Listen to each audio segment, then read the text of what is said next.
Okay, Assalamualaikum. Nama saya Siraj. Okay, hari ini saya nak kongsikan dengan anda tentang kepentingan ada branding dan juga trademarkkan branding kita. Okay, selalu orang keliru. Ada banyak jenis nama yang kita selalu pakai bila kita nak menjalankan perniagaan, kita nak guna dekat produk kita. Yang satu, nama perniagaan. Okay, nama company ke, nama sole prop ke, nama perkongsian ke. So jadi kita ada satu nama yang kita dah biasa guna, kita punya nama perniagaan yang kita daftarkan. Yang kedua ialah nama brand. Ada orang nama company dan nama brand sama. Ada orang company dia nama lain. Okay, Selamat Bahagia Sdn Bhd. Tapi brand dia Power.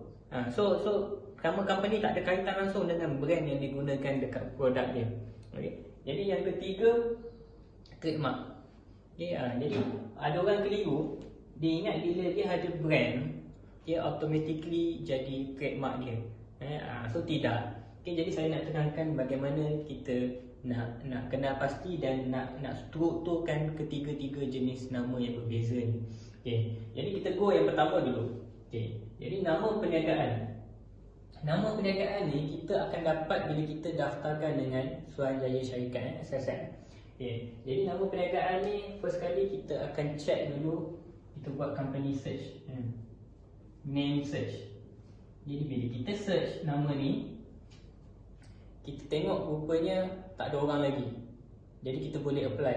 Bila kita apply, SSM akan luluskan atau tidak. SSM akan tengok sama ada nama ni bercanggah atau tidak dengan polisi nama-nama syarikat yang sepatutnya dibenarkan. So nama ni nak letak nama company universiti tak boleh lah.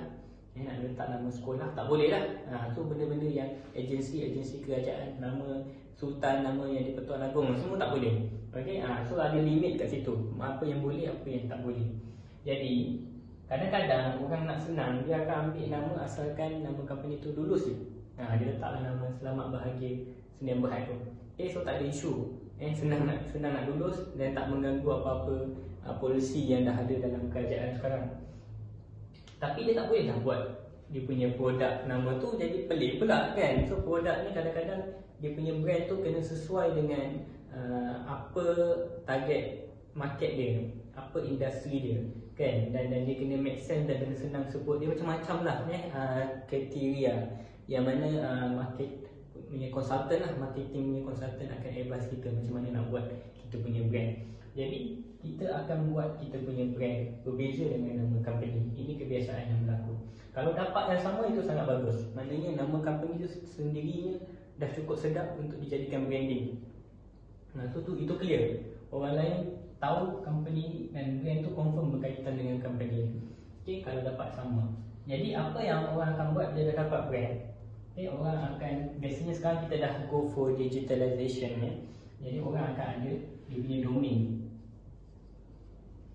Kebiasaannya kalau brand tu perlukan website, domain tu biasanya orang akan ambil nama brand tu sendiri kan.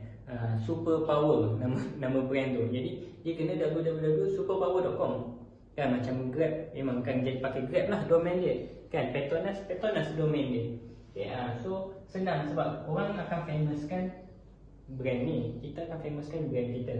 Jadi orang takkan cari nama company kita. Orang tak tahu pun, orang tak kenal nama company kita. Jadi kita nak senang orang cari macam mana nak beli. Bila dah tahu nama brand tu macam mana nak beli, mesti orang akan Google nama brand. That's why domain tu kena ada kaitan dengan nama brand. Jadi kadang-kadang domain ni dah ada orang beli domain yang mana brand yang kita nak guna tu. Ini problem juga. Biasanya sebelum buat apa-apa brand sepatutnya kena search jugalah kan.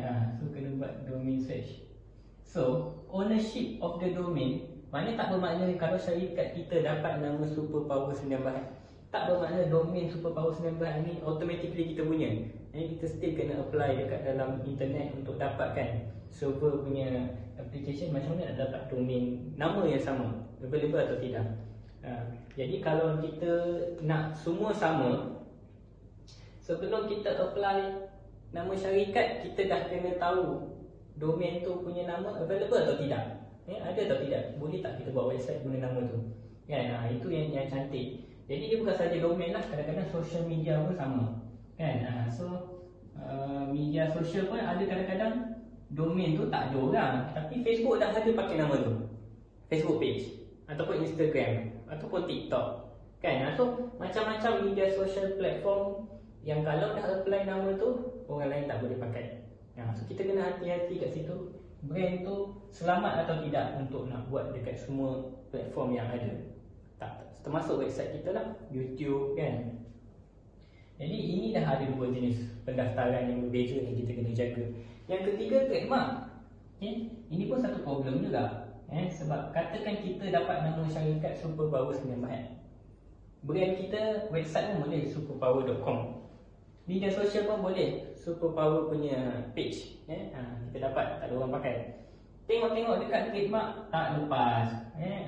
So itu problem dia. So trademark ni kita kena buat search. Okey, apa beza yang tiga ni? Yang ini SSM, yang ini server lah, IP mana yang kita akan pakai untuk domain tu. Yang ketiga, trademark ni bawah MyIPO. Okey, akta trademark lah, akta cap dagang.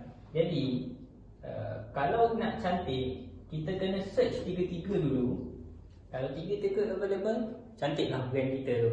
Okay, kita dapat semua dapat brand yang sama. Jadi sekali kita market, kita akan market tiga-tiga nama naik.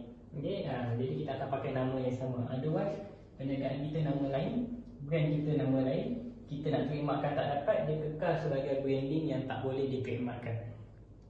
Apa kelebihan kalau kita trademarkkan? Dia adalah berdaftar lah. Okay, registered. Bila kita daftarkan trademark dan lulus, trademark brand kita ni secara sendirinya akan jadi aset. Okay. Jadi kita kena jelas, bila kita jadikan dia trademark, dia adalah aset. Aset ni maksudnya apa? Maksudnya kita boleh cagarkan dia. Kalau brand tu, Superpower tu bernilai 1 juta, kita boleh pergi dekat bank, kita cagarkan dia.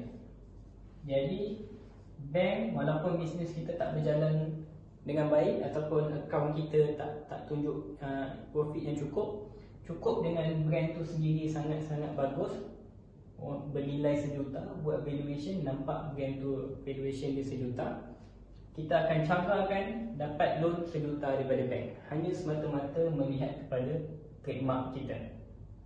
Okay. Kita boleh wariskan dia kan. So dia boleh jadi Faraid, Hibah. Okay. So branding ni kita memang dah popularkan, hanya semata-mata kalau kita tak trademarkkan dia, dia bukan aset yang jelas sebab tak ada sijil.